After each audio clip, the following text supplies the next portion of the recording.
Hello, everybody, and you're welcome to the Coffee and Beans podcast with Adesola Balogun. My name is Adesola Balogun, your host, as always. And today I have, all the episodes I bring to you are always with refreshing guests, but this one is a very special person to me. She's laughing.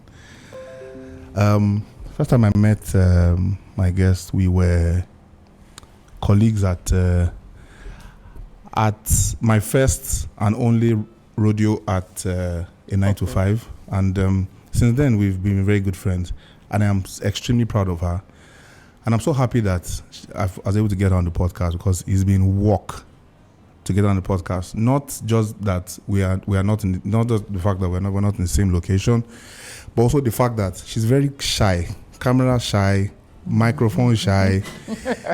Everything shy, but her story is something that I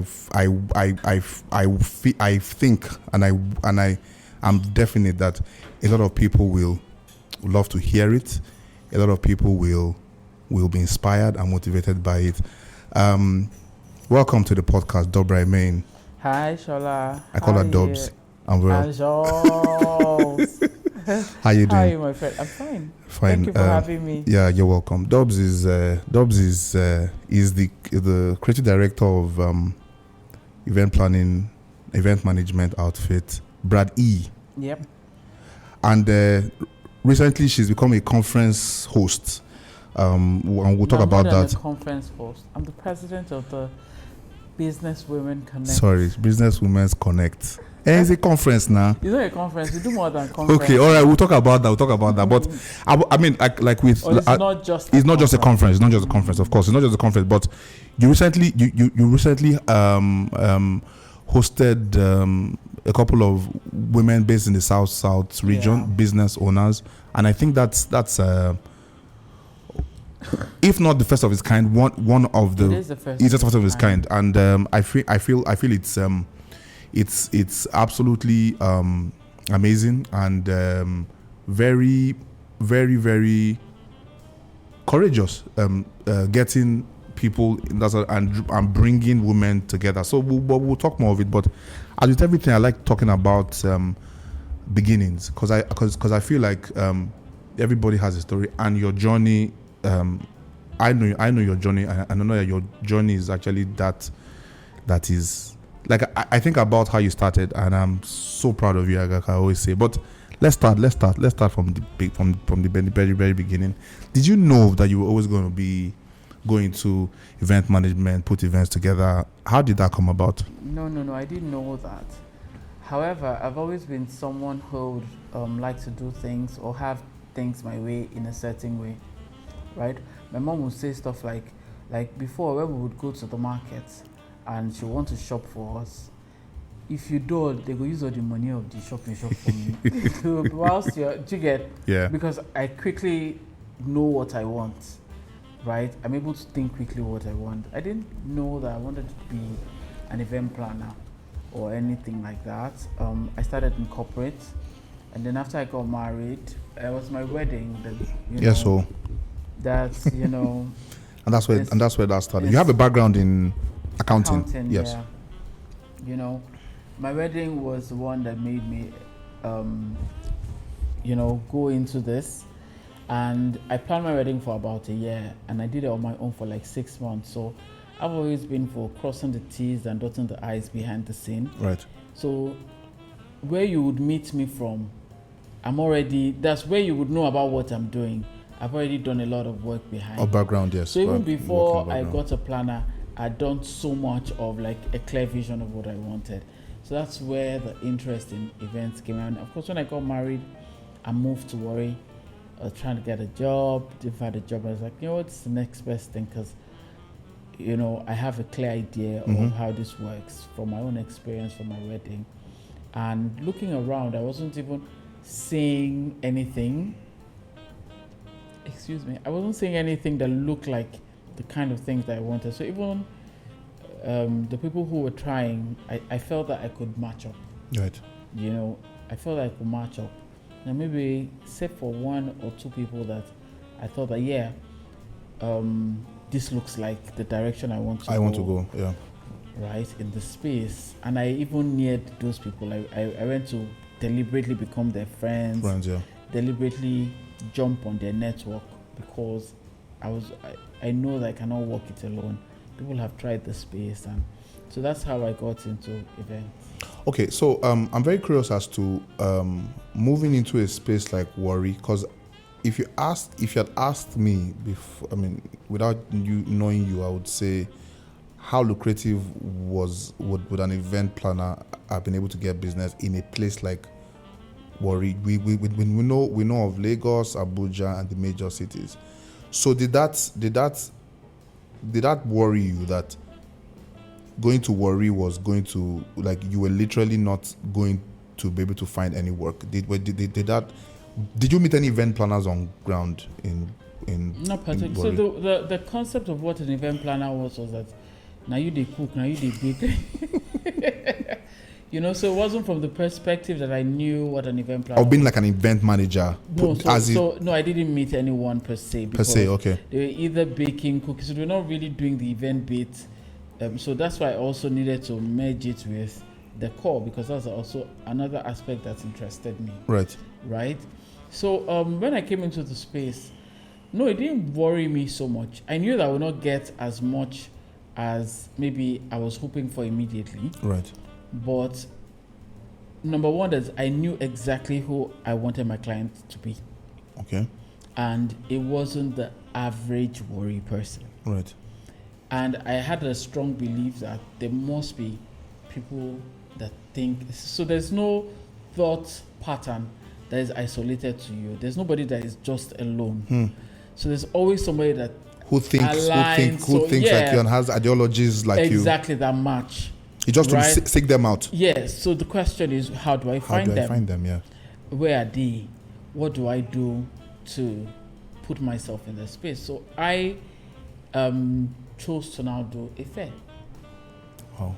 Right. I didn't have any network, and I had just my husband was my only friend in Warri. Wow. How many years into your moving to Warri did that happen? Shortly. Wow. Less than 6 months. Wow. So I decided to do a fair, right? And honestly, the concept of doing the fair was to, expose myself to the people who were doing great, their network. So my husband drove me around. I didn't know anywhere.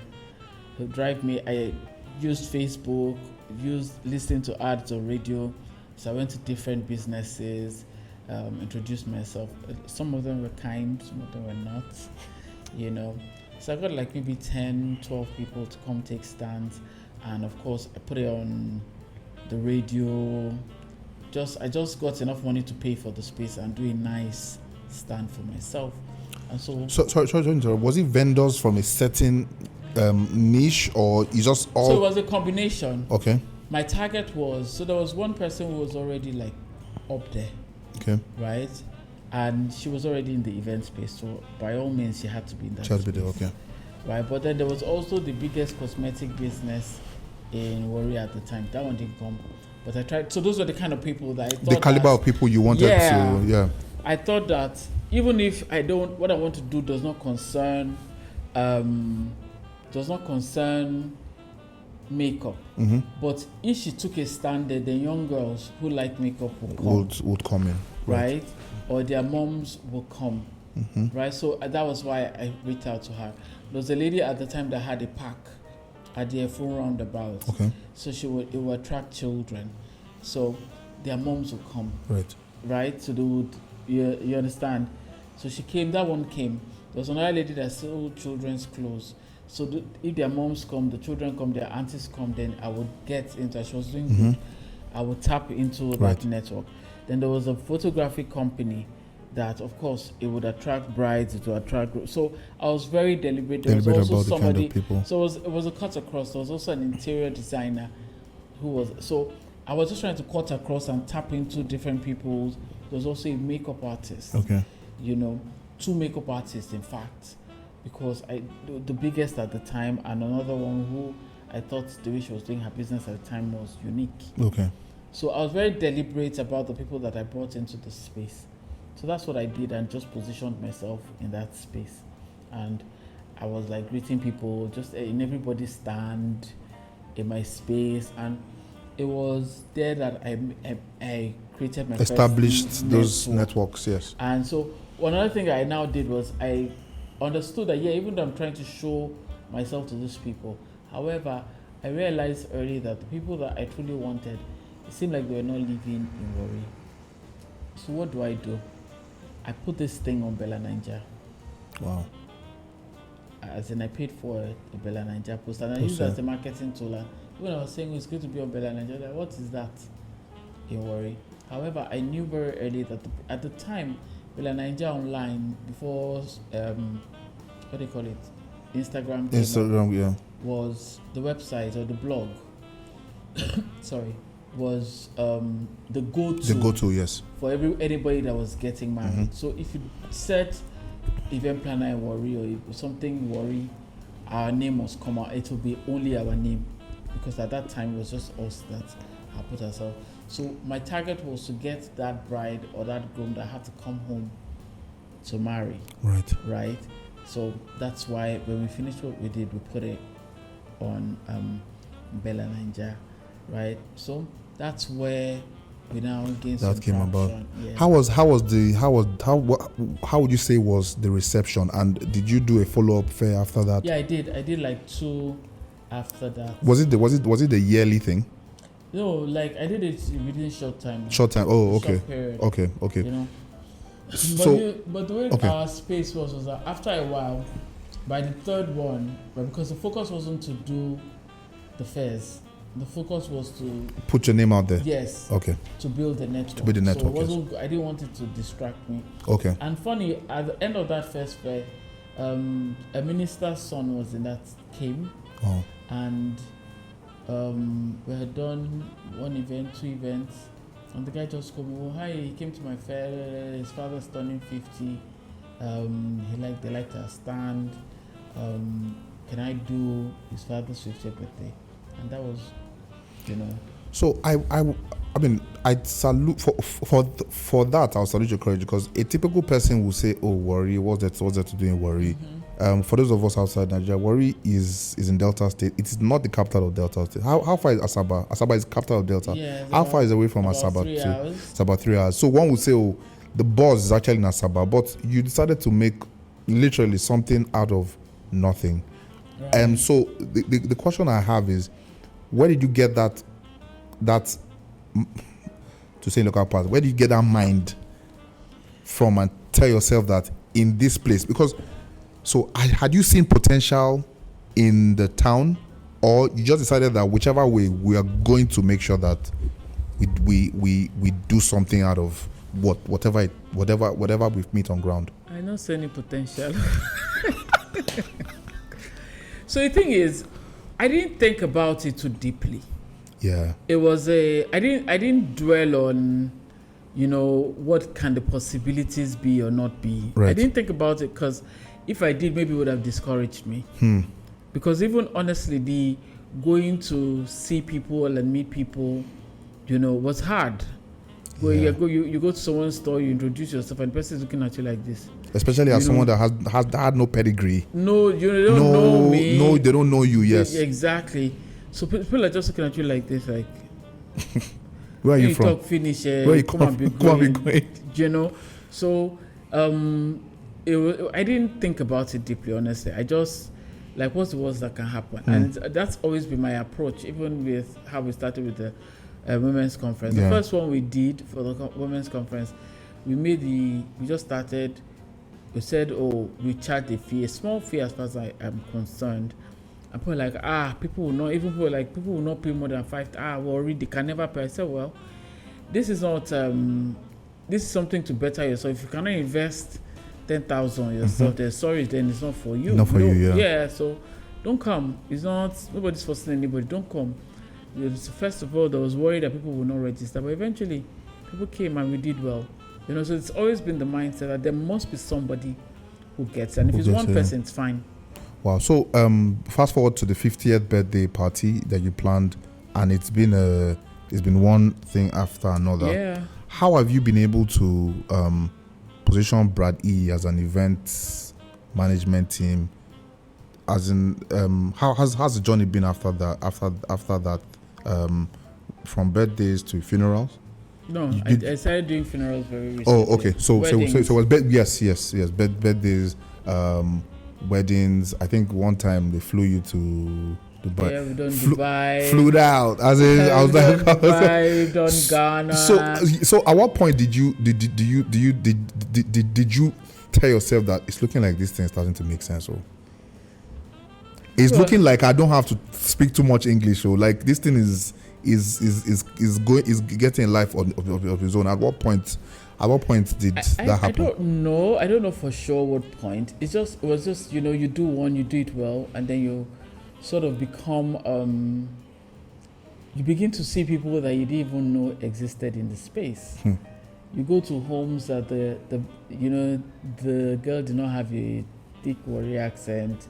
She was not rough around the edges, She's just a normal, cool, middle-class girl. So you begin to meet people like that. And you see the thing with, the more you attract certain people, the more of those kinds of people will come in. Yeah. Right? So even if it's one or two, you begin to, more and more people in that circle, or people that can relate to that circle, will call you. So you see, there's some people, they might spend more money than us in the event, but I would say that maybe the average bride would not be interested in maybe that planner, because of by the time they're scrolling down or they scroll, they see just one person that looks like them and many other people that don't look like them. Yeah.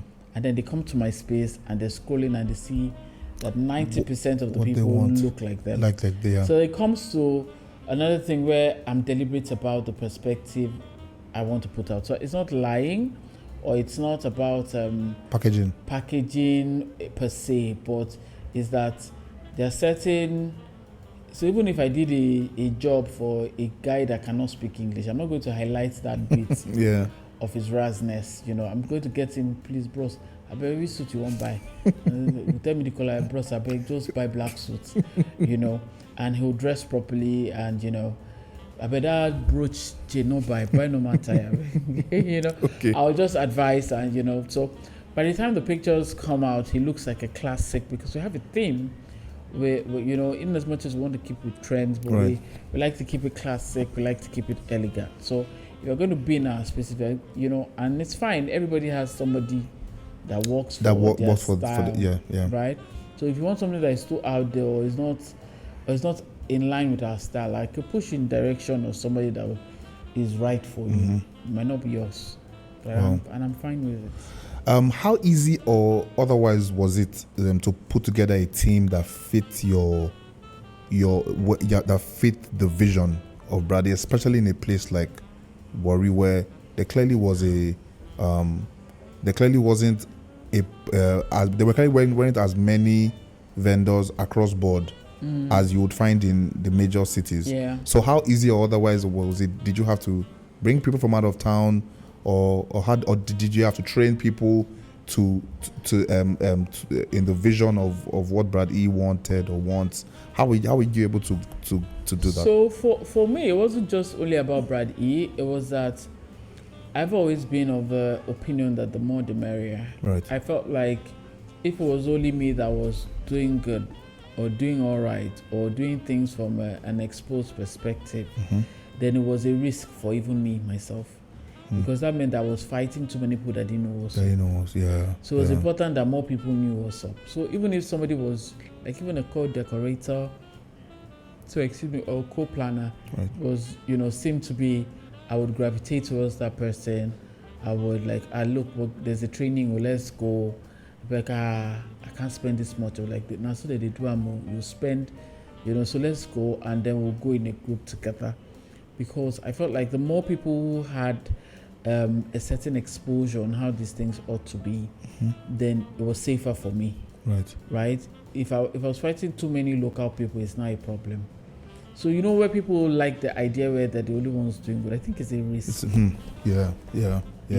It makes it harder for you to. So the more people coming up, the more people who are able to think the way we think, then it's easier for me. So if somebody's just trying a little, then it's easy for me to say, look, can we fine tune it this way? Can we fine tune? I can send you something to look on how, even just how to better your craft. Yes, even just as basic as how the plating should be, because you already feel that way. So, right. If I had to now deal with someone that had ego, that felt like we should be, we want everything to do, do you get? It now becomes a problem.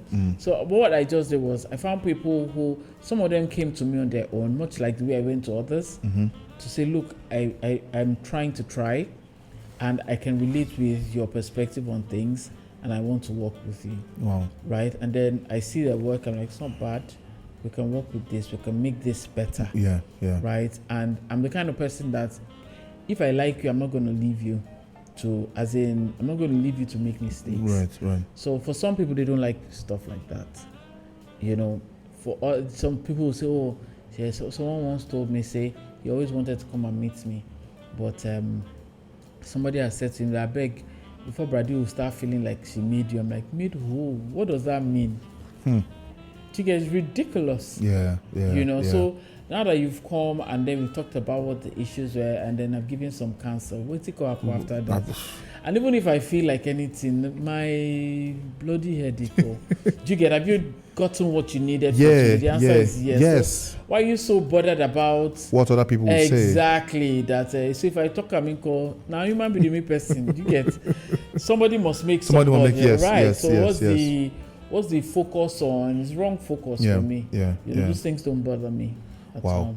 Let's talk about the South Women's Conference. So the Business Women Connect. The Business Women's Conference. Connect. How did that come about? Okay, that's my big. And then South. What states does it cover? South is Bayelsa, Delta, Edo, Cross Rivers, Akwa Ibom.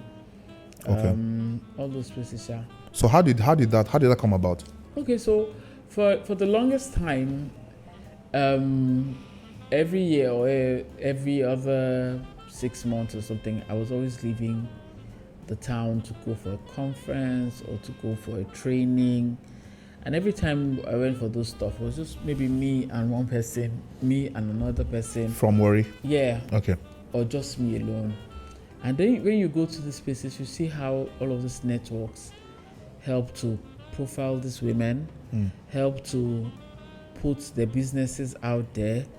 They're able to go they do Dubai together for one training or the other. You just see how it's just, I come back so refreshed. I'm able to see beyond what my people are saying in the space. Also, you see people doing things, they think they're doing it right. Not to say that I know everything, but I'm looking like, gosh, you could have done this so much better. But you're limited by what you know. What you know, yeah. Do you get? So I now thought about, there was one in 2017, there was just so many opportunities for women. They were just springing up everywhere. There was cheap one, there was expensive one, there was something going on. And I was scheduling myself to go to quite a few.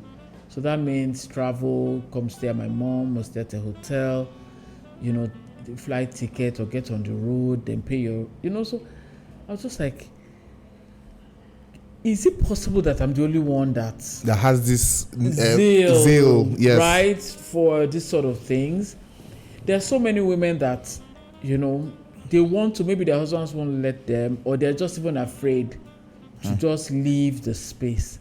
So I just put a post. I was like, look, people seen all of these things going on everywhere except here. And so people are now responding like, yes, so I've seen them. Like, if we did something with people like, what's on your mind? So I just, like 2 or 3 people, one lady who has become an executive in the team, she now messaged like, look, she's gay most, she will not be able to go for these things most time when they do it because of the structure of her home. She's not able to leave. So anything that will be here, she's game. She's not even my friend, she's just a colleague. And like, look, so let's get on now. So that's how we started. We built the team, and the whole idea is to create a platform for our women, right. Create a voice for our women. The platforms in Lagos are saturated. Before they'll make room for me, is it I'm a billionaire? or I have some bloody amazing network. Yeah. I'm not going to shift Funke to put me on a seat somewhere. Do you get what I mean? Shout out to Funke Buckner. Yeah, birthday. shout out to Funke Buckner birthday. Even though we had to fill her seat, but you know what I mean. Yeah. What you mean.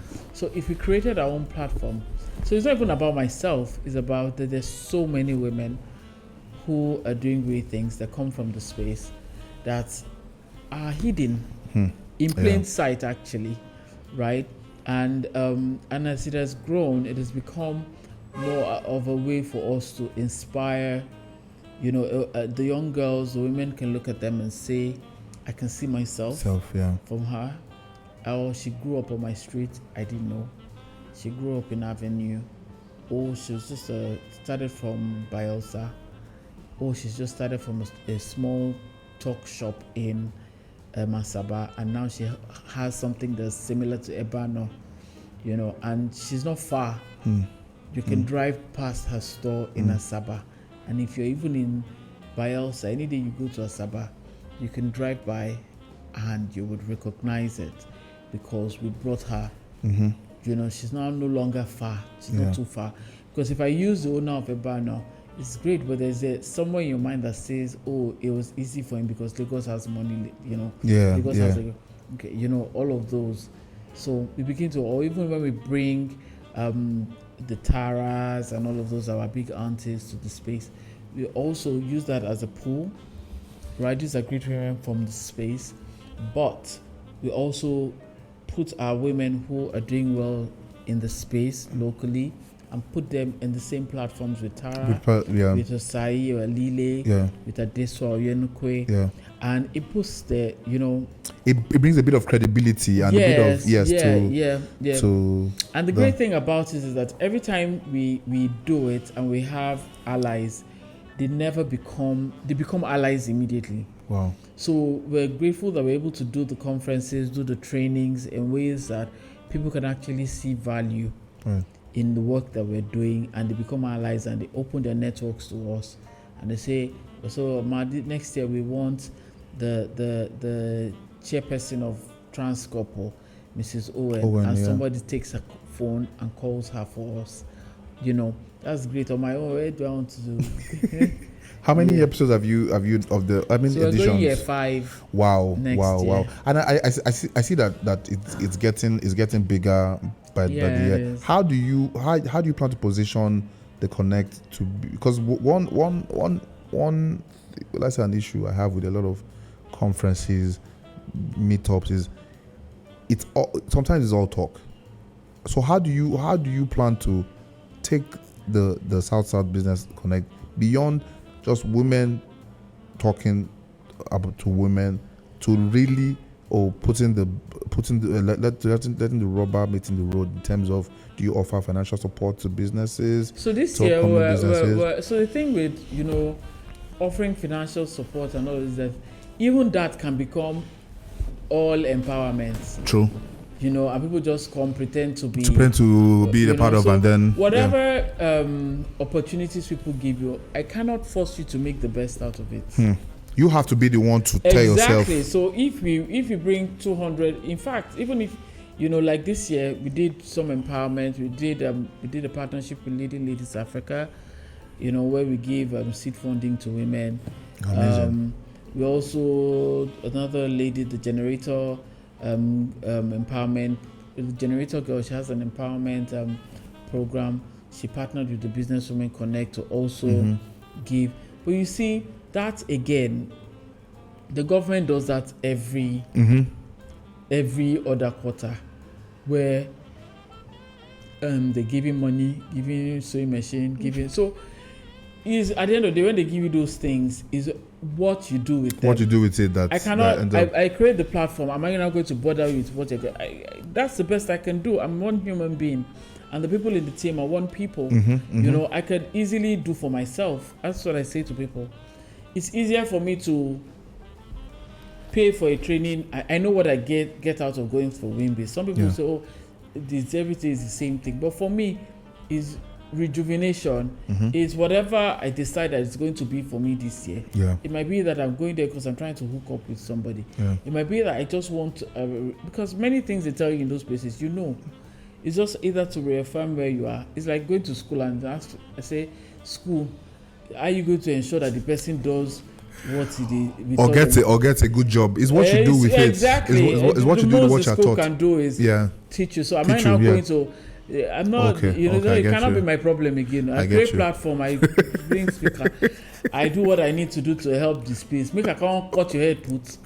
I cannot. So I was a person. So there's one thing I was telling the Doubra when before the mics came. I said if Doubra wasn't an event manager, she would have been a comedian. Doubra is funny. Like, see, Doubra and I worked together in the same office for 2 years, and I would say, was it 2 years? Yeah, there were 2 years, and we were close as thieves. See, Doubra is constantly cracking me up. Like, I have pictures where you can't frown when she's just a bringer of joy, and yeah. So I just still on the South just connect. So is there like a pipeline for training, mentoring? Yeah, so we're going to get there. Okay. We're going to get there. The goal really is that we continue to raise women who see life from a global perspective. Yes. I say we did a training very recently in partnership with the Royal Warri Foundation, and at the training I was telling them that sometimes you assume that you are just in your little corner in Warri, and I'm saying to you is that you're part of a global community once you have a social media page. True. Anybody can stumble on your work, so it lays the burden on you to do work that matches a global. So it doesn't have to be big for it to match. However, it has to be deliberate. Yeah. It has to be tidy. It has to be certain things that you don't have the budgets that they give in Dubai or the Emirati budgets where they're using $100 million to do a wedding. Does not mean that with your 5 million naira budget, do you understand? You cannot do something that's not equally as good, but that shows that skill and thought went into this. Right? And that's the only thing that you owe yourself once you are part of this global community that we are all in. Amazing. Do you plan to open it up to other regions, or you're jealously guarding South? So do you want to make it a Nigerian thing where see what I told you guys? Wait, why don't it start? As in South is no big reach. I'm confused. So for instance, so every time we're doing something, we get messages where someone will say, bring it to Lagos. I'm like, no, Lagos saturated now. Yeah, no. There's so much going on in Lagos. There's a conference every other weekend. Exactly. On whatever scale, whether it's a conference, whether it's a meetup, there's always something going on. Which one is bring it to Lagos again? However, like we said, the country, we started as the first episode was the Warri's Women's. After that, we changed it to Niger Delta, and then subsequently it's become a South-South conversation. Yeah. Because we feel that that's where we are. We need to find more women like ourselves. We need to find more women like ourselves to inspire those coming behind, right? To make it a Nigerian thing. It's already a Nigerian thing. It is actually. It doesn't have to happen in every part of the country. Yeah. For it to make it less of a Nigerian thing. It's a Nigeria is happening here already. So it's just Nigerian. Great. So for Brad E, what's the future? What's the next 5 years looking like for you? We're going to just keep taking it one day at a time. Like I said, I don't think of these things too deeply. Yeah. Right? Even though maybe I lie a little, I think about it. I'm very deliberate. No, of course, you're very thought. I mean, forget that she jokes. Is a thought. She puts a lot of thought into what she does. We think about it, but we're going to keep taking it one step at a time. Right. The economy is harsh. Dollar is changing goalpost every day. Fuel is. But we take it one step at a time, and as long as God keeps giving us the clients, we'll keep delivering. Yeah.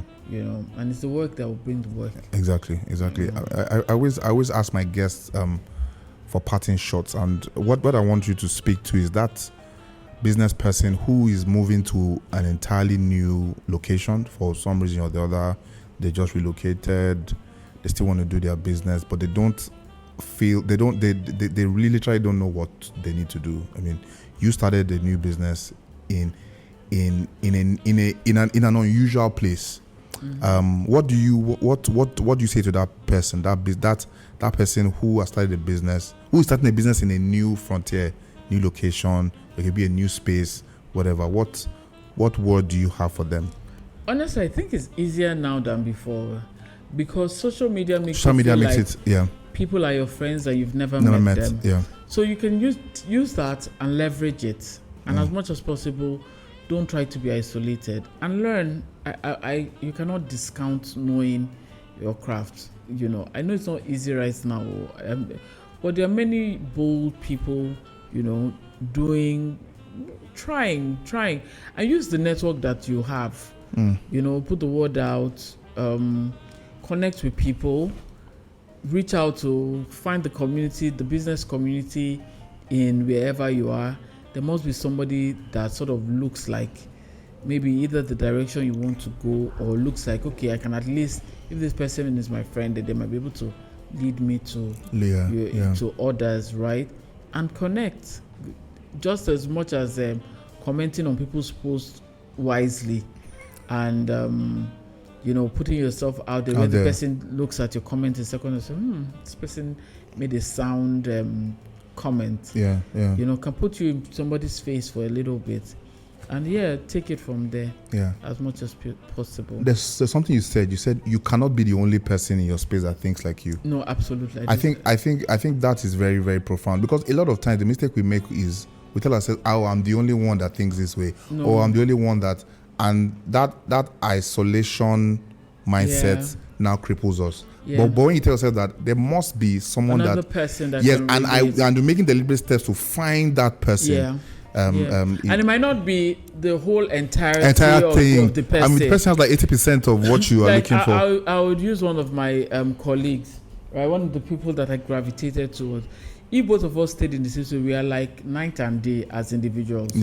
But when it comes to design and the way her mind works around design, we get ourselves 100%. But if I use the surface of how she might be, or how she might look to somebody else, or even myself as a first case, you understand, as judging on the surface, I might not have gravitated. I would have felt like maybe she would be a little too much for me. For you, But I could see beyond the surface and say, look, when it comes to design, when it comes to setting things, right, this lady gets it. And of course, by the time we started the relationship and the friendship outside of design, I'm now able to see even a deeper content than ordinarily I'd even think, you know, she would have had, yes, right? But what made me stay in her space was that I could relate to her from the perspective of the fact that she was a great designer, you know, in terms of how she maneuvered space and layout. Right. I could learn a lot from that. There's another one that I gravitated towards because I saw that she might not be in terms of, I thought maybe my designs were you know, it wasn't the design thing that attracted me to her, but however I saw that she was more astute as a businesswoman. So I saw that there are certain jobs that looked scaled down, that she was doing, that ordinarily I would say I would not do, but in every job that she would do, she would call her profit. So she was the sort of person that was focused, that if you said you had a 200,000 naira budget, where I would say I won't do 200k because I don't go fit do the kind of design that I want to do. However, she'll be able to say, is that 200k that you have? I can work with it. She'll do the math. She'll remove her profits and do what your money. What the money can carry. You know, so for me that was also attractive. Yeah. Right, because she taught me how to think about the business side of just from conversation, like as we're talking like this, everyday conversation. So that was what I got out of her. And like, Brad, look, if you're waiting for the big jobs because even when the big job comes, our business is such that if somebody gives you 10 million naira to do a job, if you follow that money, you'll be looking for 20 million naira to execute the job, right? Wow. So for every time somebody gives you big money, they're looking for something to do because our job on the surface is very superficial. It's the finishing, what it looks like. That makes it attractive, right? So somebody gives you a big budget, like, what can I put? By the time you go to the market, the thing that you need to add to what you have is like 5 million. Wow. Right? And then you have like many other stuff that you need. So before you know, if you're not careful, you will spend it all. Right? But she taught me to look, whether it's 10 million, whether it's 2 million, whether it's 500, remove your profit first. Yeah, so that you can now focus and you are not distracted. Yeah. You understand? Yeah. Never do it alone and never be a local champion. Yeah. That for me, that's a I just look at people. So what did you do?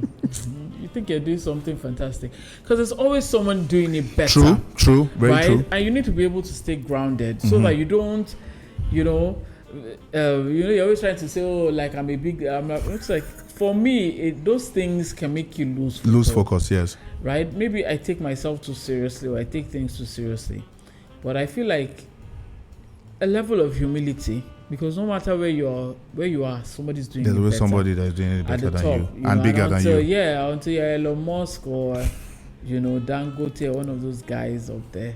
Yeah. There's somebody doing it greater. And even in whatever, fashion, at least if you reach my Atafu, they begin to aspire to be, the international one. Yeah, there's always something to aspire to. Right. There's something to aspire to. Thank you so much, Dove, for coming to the pod. Thank you. I hope the harassment is over now. Yes, for now. I'll take it. We are working on having a live event, and I'll definitely would like it to be on the panel. But thank you so much, and I want to say that I tell you privately, but I just want to tell you, I'm so proud of you. You've done so much with the little you've been given. You've done amazing, and shout out to you.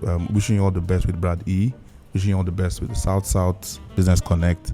Wishing you all the best in your journey as you grow to be a leading voice for women in entrepreneurship and business space. Thank you, my friend. We give God praise. Yeah. God has been helping us. So guys, that was today's episode. Send us a mail. If you have questions, you have comments, you have a message for Doubra, send us a mail.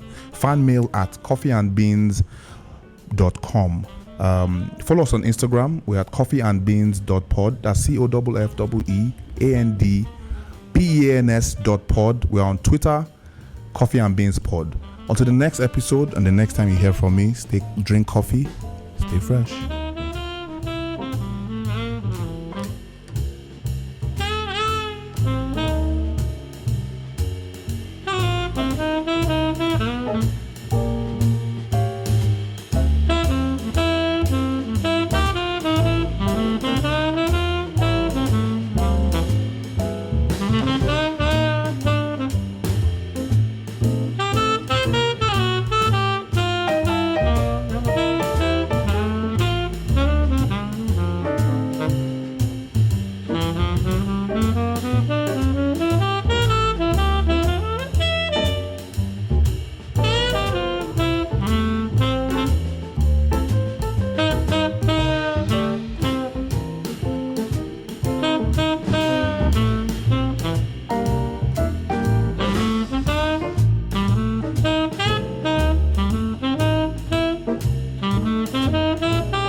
you.